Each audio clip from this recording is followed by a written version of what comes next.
Story 1. Yeah, I found the girl I thought I was going to marry cheating on me.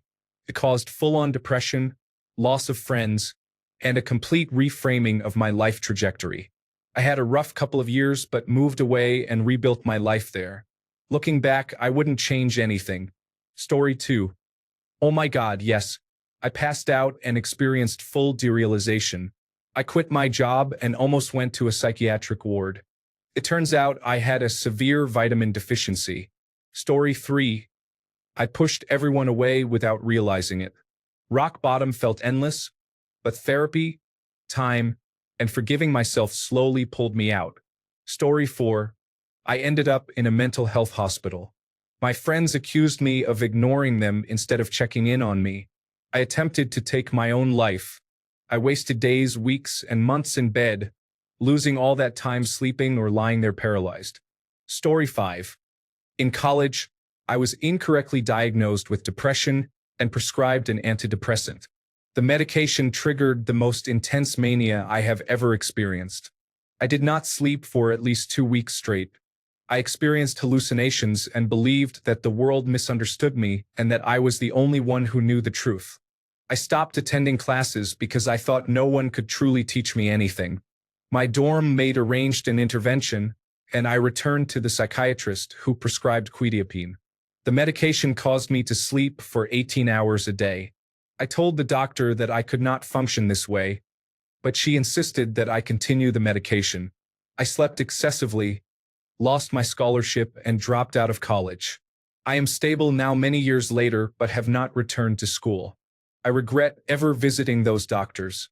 Story 6. Due to significant childhood trauma, I developed severe anxiety, which in turn led to a dissociative disorder. I have large gaps in my memory from about 6th grade until my senior year in college because I was dissociating during that time. While dissociating, I was unaware of plans made, did not respond to texts and messages from friends, did not complete homework, and did not remember what happened in class. Felt like being on autopilot. I lost my close group of friends in high school because of this.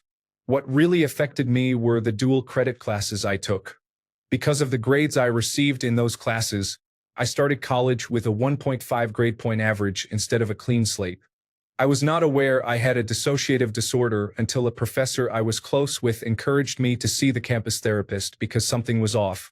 She said, "Sometimes you are you, and sometimes your body is here, but your mind is not."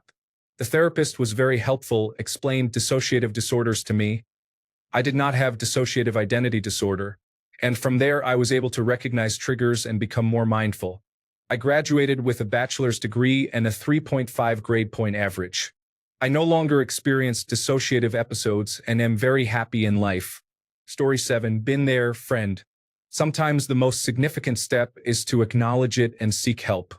Remember, it is okay to not be okay. Story 8. Over COVID-19, I started a slow decline. I work in an elementary school as a one-on-one aide for emotional and behavioral students. Best job in the world. Our district changed in 4 days from closing down to going online. As a working mother of 4, I was also maintaining my family, my home, and the online learning of my children. Combine this with decades of people-pleasing and low self-esteem, I realized I was way overextended. My marriage fell apart. I even ended up on a psychiatric floor for 3 days because I said things that made doctors worried I would hurt myself. I would not, but I vented in a very scary way. I pulled all my energy back from almost everything except myself and my children. I examined my life. I decided to take small steps to work on my self-esteem issues, and part of that was acknowledging the desire to make music. I have felt the pull to be a singer-songwriter my entire life, but just could not imagine anyone would like my voice or the music I make. This time, though, I did not care. I focused on making the music that was inside of me for decades. I focused on liking my own voice, on taking care of myself, on loving myself. In doing so, music began pouring for me like a dam had broken. I entered a music studio for the first time ever in 2023. I released my first original album in 2024 and my second in 2025, at the ages of 51 and 52 respectively. I am healing myself. I am holding space for that little girl who only wanted to sing. I am proud of myself for the first time. This is my story. I share it because it is truly tragic to hide your true self. Let your freak flag fly, my friends. I wish you true happiness and self-love. Story 9. Drug addiction can seem like it is causing mental health issues, but usually you are using drugs to try to cure the issues. Story 10. I had the realization that one of the most basic human experiences is something I will never have. The hopes and dreams I had growing up were reduced to such a simple and small thing that it feels like everyone else experiences it daily and takes it for granted. And I will die without even that. All I have left now is the understanding that my life is a sunk cost fallacy. If I had a time machine to go back 20 years and tell my younger self what would happen, I would do the one thing a person should do to defeat this fallacy. Quit. It has made my life rather simple. Every waking moment is spent trying to escape what I am because I see myself as a failure. Books, movies, video games, and sleep. Anything that lets me forget, even for a moment, is worth its weight in gold. Story 11. No, it didn't actually destroy everything. Sometimes things got so bad that I had to lock myself in my room. I didn't want to socialize with anybody back then. But thank God for medicine, now I can do whatever I want. Story 12. In February of this year, everything went wrong. My employer changed the policy on reimbursement for college classes. I had $20,000 in home repairs, and my wife was having panic attacks unrelated to the other issues. I felt that, with life insurance, I was worth more dead than alive. I saved up blood pressure medication and was ready to end it all, but I ended up calling a friend instead. I spent 2 weeks in a psychiatric facility, which completely changed the trajectory of my life. After a lot of intensive counseling, I finally accepted the fact that being closeted for over 20 years was slowly killing me. I came out as gay to my wife and found family. Since then, I have been slowly healing and rediscovering the joy in life. My wife has been incredibly supportive through it all. It hasn't all been easy. I am still broke from home repairs and am in the process of changing career fields for medicine. I was in nursing school, but the secondary trauma reached a point where I knew I would end up inpatient again or worse if I stayed in the field. Still, I am above ground and have a tattoo on my arm to mark the day I went inpatient. It reminds me that I have survived 100% of my worst days, and I will get through this. Story 13. Yeah, everything is pretty much destroyed now. I have no future, no one, no money, and no reason to get up in the morning, but I do out of habit. Story 14. I am trying my best not to let it affect me. I am on the edge. The problem is that I do not want to get diagnosed because I want to keep shooting. Shooting is my peace. Story 15. Lost both parents unexpectedly within 12 months. I just didn't function, not even the basics.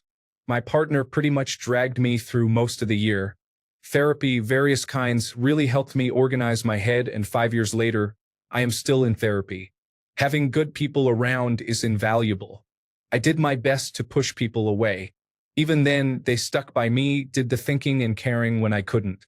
The most valuable thing that I am still working on is being selfish. I do what makes me feel good. I listen to my feelings and act on them. If I am in a pit, pulling myself out is the only priority.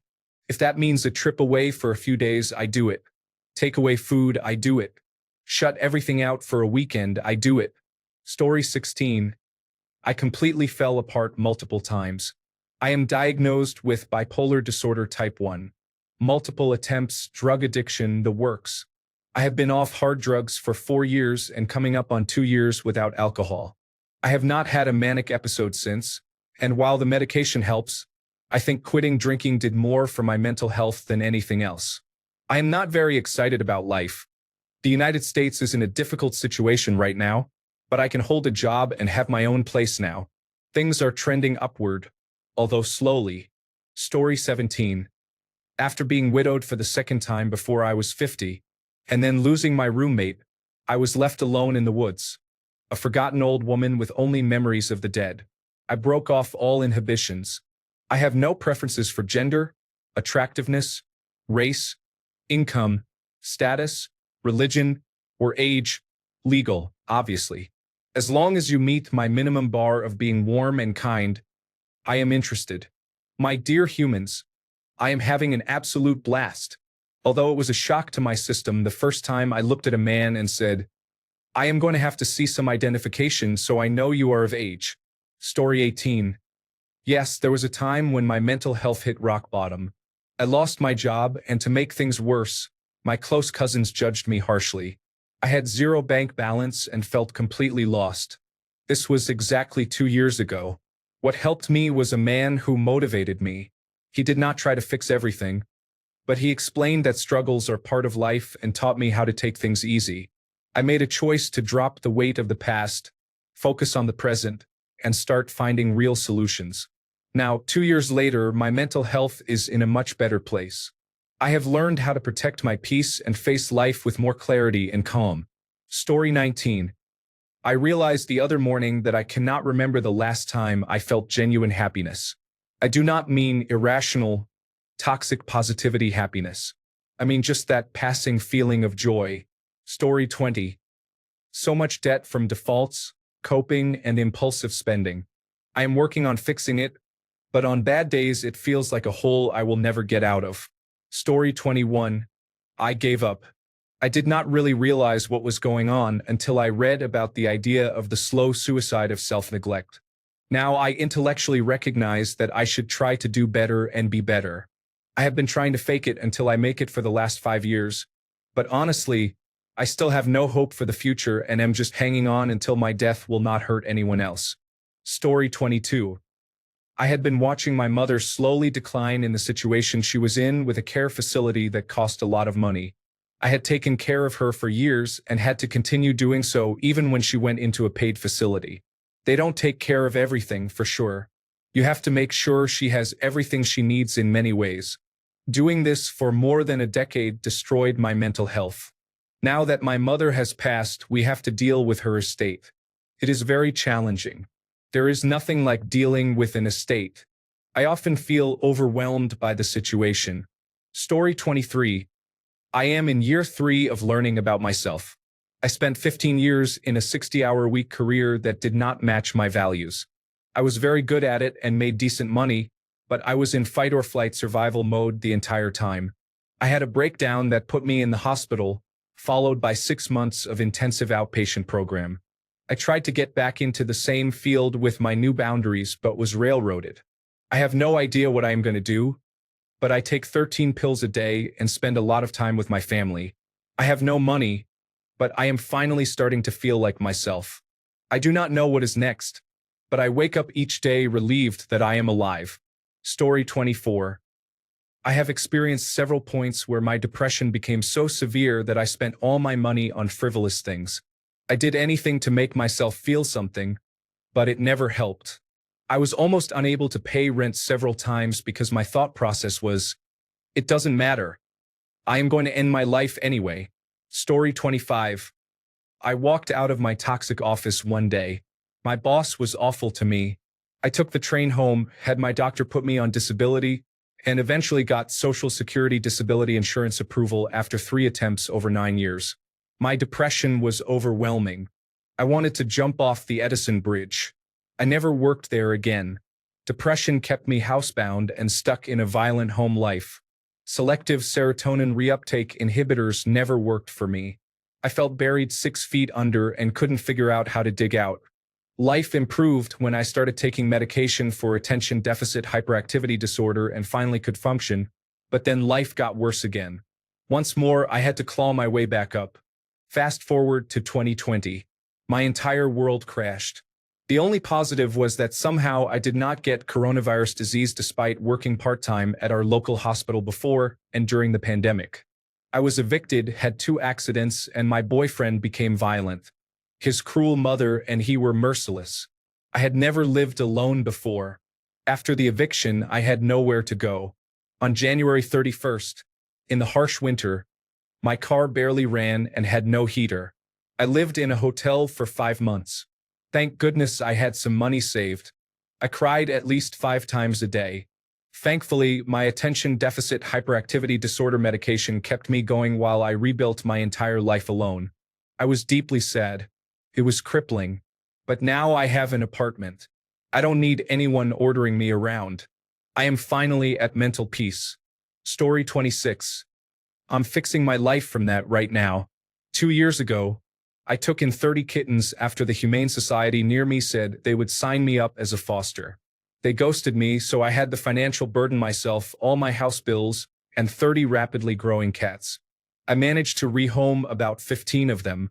A few had babies, and my house was entirely taken over by these cats. No shelters would take any of them or help me adopt them out. That went on for 2 years. I was sleeping covered in cats in my unclean house. Eventually, things slipped so bad, and I felt awful. I decided to move into my camper in the yard so I could manage to exist well enough to keep my job. Eventually, I fully crashed, quit my job, and went back to driving for Uber. At this point, I had bills I could not really afford on my own and was paying about $400 per month just on cat food while also trying to set up appointments to get them fixed and still trying to adopt them out. Things started to smooth out a little bit. I moved back into my house because the city said I could not live in my yard. The master bedroom was established as the cat room. My car died and I was unemployed in the winter. After a bit, my water got shut off and I had to drive to get water and bring it in. Then my car died again, so I had to learn how to filter river water. Spring came, and by this point, I had several $1,000s in electric bills, and that got shut off. Through all this ordeal, I had many different thoughts about just leaving with my car, burning my house down without insurance just to get out of it, and regular thoughts of how impossible all of this was anymore. It felt like it would be objectively easier to kill myself than to dig out of this hell I had created. After the electric and water were off, I moved in with my friend and continued to go home to care for cats and try to fix my car. I did that for a bit, still working on the car, but it is almost back together. Eventually, the city got complaints because my house is one I inherited, and I have no money to actually maintain it. They came to cite me for every possible thing. We called them to explain the situation and work something out. As of now, we are cleaning up my property for the city. I found a person with a few hundred acres who was willing to take a bunch of the cats. My friend got us a dumpster, and we are basically just gutting my house. My ex has been watching my 2 dogs for me. I still have 10 cats, but they are way happier now. It took a while because of medical paperwork, but I have been selling my plasma to cover expenses instead of letting my friend do it. I am saving up to pay for some car stuff once that is done so I can go back to driving for Uber and get the money to have my utilities turned on.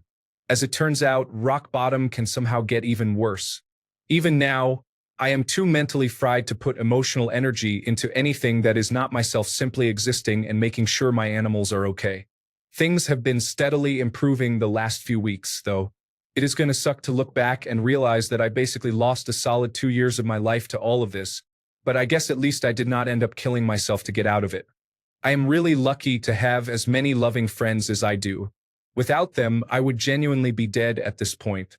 Everything was so overwhelming and stressful at any given moment that I had constant anxiety and just wanted to lay down and let myself die because things were just getting worse, and I did not think there was a way out anymore.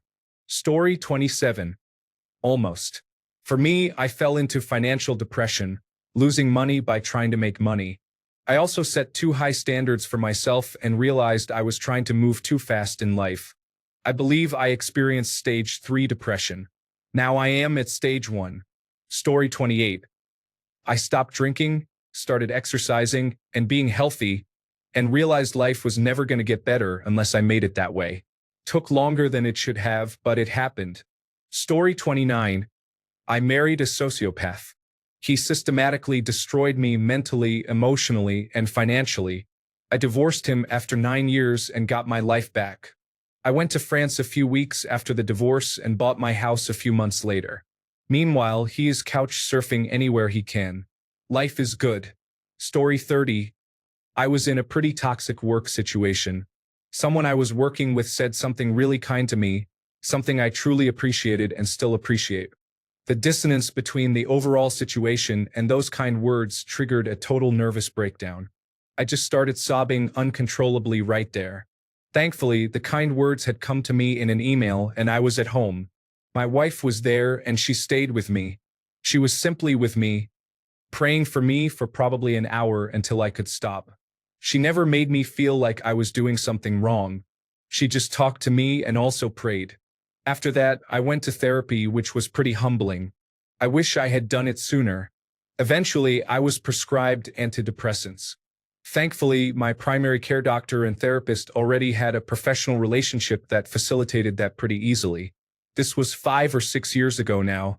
I consider myself incredibly blessed and privileged in that situation. I had a supportive wife, people I could trust, and access to good professional help. Story 31. Moved away from everything I knew and slowly, and I do mean slowly, rebuilt myself from the ground up. Story 32.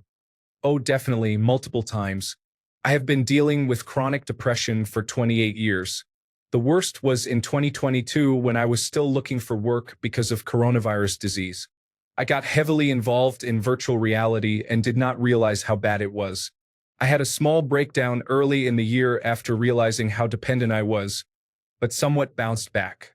Later, I had a 1-month online relationship in virtual reality that ended when I was having a bad mental health day and she decided that was it. I ended up in the emergency room because of the double whammy and I did not want to live anymore.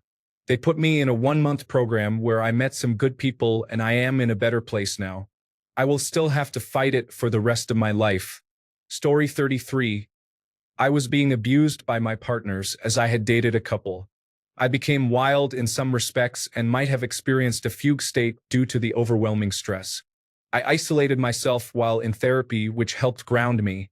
Story 34. I have had suicidal ideation, so I checked myself into a behavioral health clinic. I don't want to leave my children that type of legacy. I was there for 5 days and was diagnosed with major depressive disorder and complex post-traumatic stress disorder. I am on an antidepressant and anxiety medication and am doing great now, though the depression is still present but to a lesser degree.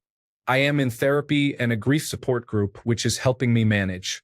I have been able to reduce my medication and hope to eventually stop taking them. Story 35. Yes, I had undiagnosed chronic pain that took the joy out of every aspect of my life. I was overwhelmed with college coursework, had disagreements with many of my friends, and felt incredibly alone. I attempted suicide. I am very glad it did not work. I dropped out of college and found a good therapist. I finally received the correct diagnosis for my pain, an autoimmune disease that is fusing my vertebrae together. I got a job in the field of my dreams at a level I could manage. My partner and I moved in together, got engaged, then married, and then bought a house. About 4 years later, I am happily married with a house, a job I love, pets that I spoil, and I am receiving proper treatment for my condition. Life gets better, friend. You just have to stick with it long enough to let it happen. Story 36. Yes, I wish I had confided in her and told her. I knew she was going through a lot, so I did not want to be a burden by telling her. Story 37. I had a breakup with my ex-husband 11 years ago. Long story short, he is bisexual and ultimately much happier with a woman sexually. But seeing him walk out the door for what seemed like the final time broke me. I felt a sharp pain in my head. We patched things up at the time, but I was deteriorating. I became extremely anxious and afraid to go outside, which was very unusual for me since I was used to living in Chicago and being around people constantly. He had the idea to try counseling, but we missed the appointment. I ended up at the local hospital, and things got very bad. I was just asking to see my husband, and 2 security guards started taunting me. Then they began abusing me and tied me down to the hospital bed. When that was over, one of the doctors injected me with something and I was out cold.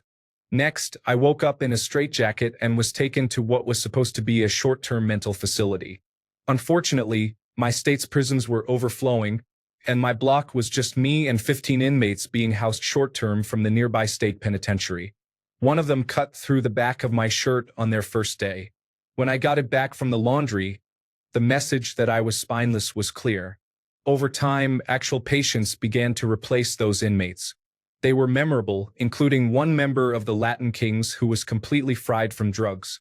He would get into fights with his reflection and unfortunately broke the phone one day. I later learned my very Catholic father signed off on me being kept long-term. I shouldn't have called him when the phone was still working. There are too many experiences to write about. The biggest event was one night when I came out into the common room during our free hour and the guard post was empty. I was very lucky to notice it because seconds later, the remaining inmates rushed me with improvised weapons. If I had not reacted quickly, I could have been killed. I just barely made it back to my cell in time and wedged myself between the wall and door. I used all my force to keep it shut. When they gave up trying to break in, they took shifts taunting me. There was always one guy outside my door saying things like, "You can't hide in there forever." The guards also made fun of me for being gay. I eventually got out, but those 6 weeks of my life are unforgettable. Plus, I deal with the damage from it every day.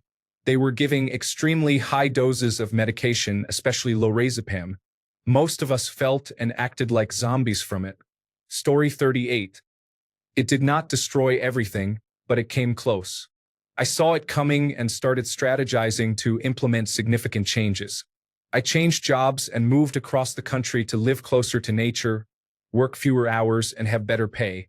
Story 39. My mental health declined to the point that I made a mistake on a contract and was blacklisted by a publisher.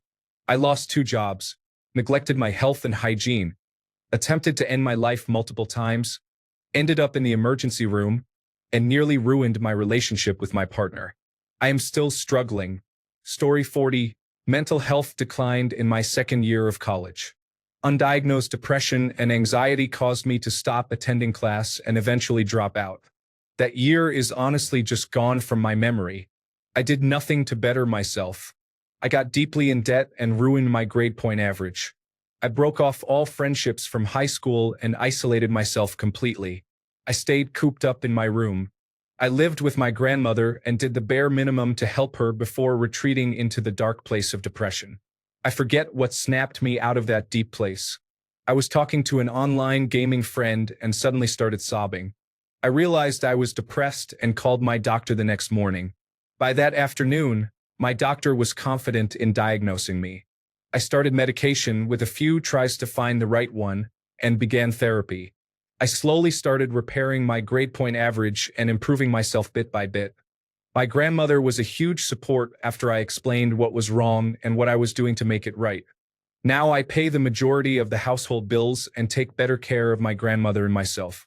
I have an amazing job that I am good at, take time for my hobbies, have made new friends, and have the medication and tools to manage any signs of depressive episodes. It has been about 12 years since that dark time, and remembering it motivates me to never go back. Story 41. Oh, it got close. I remember an evening when I was so exhausted, sleep-deprived, and stressed. My spouse wanted to have the same conversation we always argued about. He was not satisfied with calling it quits for the night so I could go to sleep. I was begging. He would not stop. I wanted to run off into the hills screaming like a wild man. I thought, oh, this is how people go insane. If I gave in to it right now, something inside me would break that cannot be fixed again. Story 42. I had a pretty bad meltdown the other week and bashed a hole in my wall with my head, if that counts. I can still see the dried bloodstains between the cracks. Story 43. I went to the hospital. At the time, I did not know what else to do. I was taken into custody under the Baker Act and started my first medication. It was dramatic and not perfect, but it helped. Story 44. I was a teenager at the time, and after I was finally tired of fighting with myself, I started fighting with my friends and family. We are all grown now, and we are all cool and past that, but for a very specific amount of time, I truly believed that everybody was against me. Since then, I realized that people cannot see your landmines. You only know about them because you were there for their installation. Story 45. I had a psychotic crisis or something like that. I am not a health professional. It was triggered by using your internal family systems therapy, among other things. It was very difficult, and a year and a half later, I am still recovering both psychologically and at work, economically and academically. Story 46. When I turned 14, my undiagnosed obsessive-compulsive disorder went rampant and took over. There were many mental obsessions and compulsions, so no one on the outside could tell something was wrong. I had no idea that what I was experiencing was a treatable mental illness. It was not until I started dating my now husband at age 24 that I finally opened up about what I had been going through for so long. He convinced me to talk to my doctor. I was then diagnosed with obsessive-compulsive disorder, started medication and therapy, and improved within the first year of treatment more than I thought I would over my entire life. I did lose 10 years of my life to this mental illness. I have basically no memories of those years. I still have my struggles, but overall I still cannot believe I got my life back. Story 47. Yeah, I spent many years self-isolating in my room and slowly starving myself to death. Until my mom reached out to a doctor, and I was rushed to a psychiatric hospital. I could have died at any time. I knew that all along, but hearing it from several doctors standing around my hospital bed triggered something in me. I was suicidal and wanted to die for years, but suddenly I was scared of death. Every night I feared I would not wake up again. I made it though. Besides therapy, what helped me a lot was traveling. Seeing the world, experiencing different cultures, and making friends all around. I still struggle a lot with both my mental and physical health, but I try to see the good in my life every single day. I learned that my happiness lies in my hands, so I am the one to take action to make my life worth living. Story 48. I had a total bipolar breakdown precipitated by a move from one city to another. I lost everything, including my dogs. I had to live with my parents for a year in my 30s. I was able to recover and gained a better understanding of what it meant to be mentally well. I worked for another 14 years before my illness worsened, and I had to go on disability. Story 49. I lost friendships, missed opportunities, and hurt people who cared because I did not know how to cope. Therapy taught me how to communicate and rebuild, but it was not easy. Story 50. I failed an internship and locked myself out of that career path. The people at college knew this happened, so all support was gone too. I couldn't even start over because it was the last semester of college, leaving a giant hole where many friends would otherwise be. I went and did something else. I have been at the bottom of that career for over 10 years, no matter how much experience and education I gain. Story 51. I gave up at the end of 2020 and purposely chose to be homeless. I gave up completely, even though I had a savings account and was doing okay for myself. I refused to go back to the homeless shelter that had helped me get back on my feet, because I did not want to be one of those repeat program users who always get told, "You will be back." Took 4.5 years to get off the streets, and it is slowly getting better. Story 52. More than once, I exploded my life and it just ended. Everything melted away, and I started all over again. I can never go back to the past. I took an overdose and spent a week in a hospital psychiatric ward, but that was mild. The real issue was all the things I can never return to, the future I wanted but can never have. That was 30 years ago. I realized I was never meant to be truly happy. I achieved parts of it. I have my children, and they are getting the rest. I made sure they were protected from all the other difficulties. They had a picture-perfect childhood and dreams come true. That is all that matters now. Story 53. I crashed after my ex cheated on me. My father moved back to Sweden and verbally abused me daily after I left home and tried to go no contact. And my mom was removed years prior by Child Protective Services. I became homeless, failed to sign up for classes for the next year, hid in my dorms when they shut down for COVID-19, stayed with friends, and gradually moved across the country from California to Texas to Michigan. I worked as a janitor, went inpatient, became homeless again, lost all my friends, took a woodshop class, got another job as a computer numerical control operator, experienced worsening mental health, and became homeless again. I am an eternal repeat failure, still making mistakes while my symptoms of depression and anxiety are treated, but the root cause is never addressed. Story 54. You bet. At 19, after escaping a lifetime of abuse from my mother, I was in my second year of college taking on more than I could handle. My undiagnosed and untreated major depression and post-traumatic stress disorder caused me to spiral into an overdose of sleeping pills. The only reason I survived was because I fell off the bed, landed on my stomach, and threw up. Enough of the medication got into my system that when I regained consciousness, I was hallucinating spiders everywhere. They didn't scare me, but they did concern me. I managed to clean myself up and was eventually found by one of my professors wandering around campus, talking to people who weren't there. He made me go to the emergency room. That led to me being sent to a mental hospital for a month, which traumatized me in a new way, losing my scholarships and grants, dropping out of college, and ending up homeless. Story 55. Long story short, I didn't believe my girlfriend of 8 months, whom I had known for 1 year and 8 months, when she told me about a biological brother she had never mentioned before. He lived in another state and was dying of a rare blood cancer. I didn't believe it, even with plenty of evidence. I will never understand how. Anyway, while she was gone, I had a girl over to have sex. But as she was pulling into the driveway, reality hit me and I panicked. I opened the door, she kissed me, and reflexively I kissed back before practically shoving her down the steps and back to her car, telling her she had to leave and why. The next day, mad that she had driven 2 hours round trip and disgusted with me, the girl texted my girlfriend to tell her. She sent screenshots of our planning and claimed we had sex, even though we did not. According to my girlfriend, she got this text the exact moment she was leaving the room after just taking her brother off life support and saying goodbye. When confronted, I lied and said the girl faked the screenshots. Then I let her believe that for years because I was so ashamed, while it ate me alive. I almost told her once, but the next day I found out she was pregnant. As a child of divorced parents, I knew I had to keep this secret to keep my family together. 3 years, a marriage, and 2 kids later, at our absolute best but still eaten alive by guilt, I drunkenly confessed. The fallout was immense. Months of hell. She decided to stay and try to move past it, meanwhile doing everything she could to hurt me back in the cruelest ways.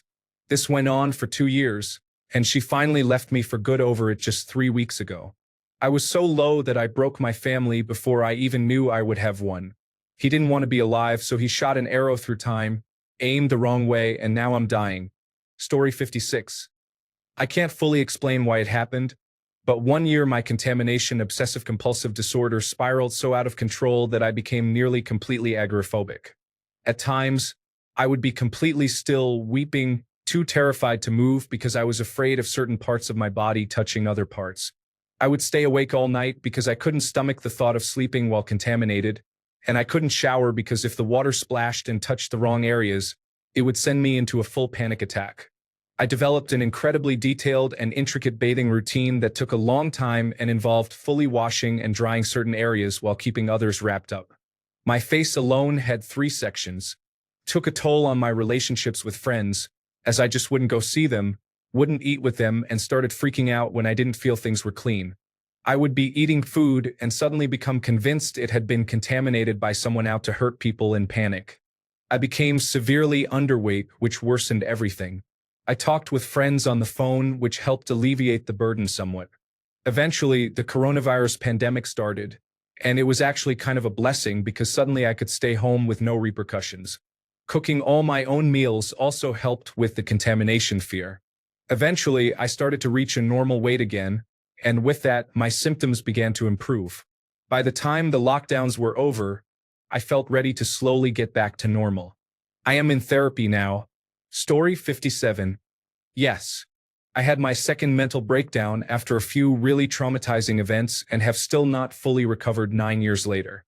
I am no longer having constant panic attacks or dissociating. I am also no longer self-harming or having really bad thoughts, but I am still not able to work and I still cannot deal with many issues in my life. Story 58. Yes, I had a 10-month-long psychotic break and ended up homeless without food while in university after studying for 8 years. Story 59. I had a recurring bout of agoraphobia that also included paranoid delusions, general depressive feelings, and suicidal thoughts. As a result, my marriage ended. I lost my home, my dog, and my job, and I was sofa surfing for 3.5 months. Then COVID-19 arrived. Thankfully, by then I had secured a studio flat and began putting things together. Now, I live in a more comfortable environment, closer to family and friends.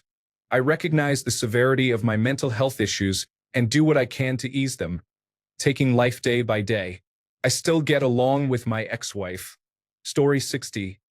5 years of being alone does something to a teenage mind. I started getting angry, punching holes in walls, using cannabis as an escape, sneaking out to smoke cigarillos, not showering, brushing my teeth, or cleaning my room. I eventually attempted to take my own life, which resulted in me going to a psychiatric ward. There, I did not find peace, but an escape from home, a social life, a place where I was not alone. I met some friends there, people like me, people who were lost, broken, or just alone and needed a friend. We were each other's shoulders to lean on. I am still in contact with those people, and I am doing better nearly 3 years later. But remember, cannabis is not to be used purely as a coping mechanism, and a psychiatric ward is not the answer. Aftercare programs and therapy are a part of the process. It is a very untrustworthy process at first, but please, if you are going through something, consider psychiatric care. Once you are done with that, make sure to go to therapy and group settings. Story 61. When my wife died, I found out who my real friends and family were. It was shocking. I lay in bed staring at the ceiling for 3 months.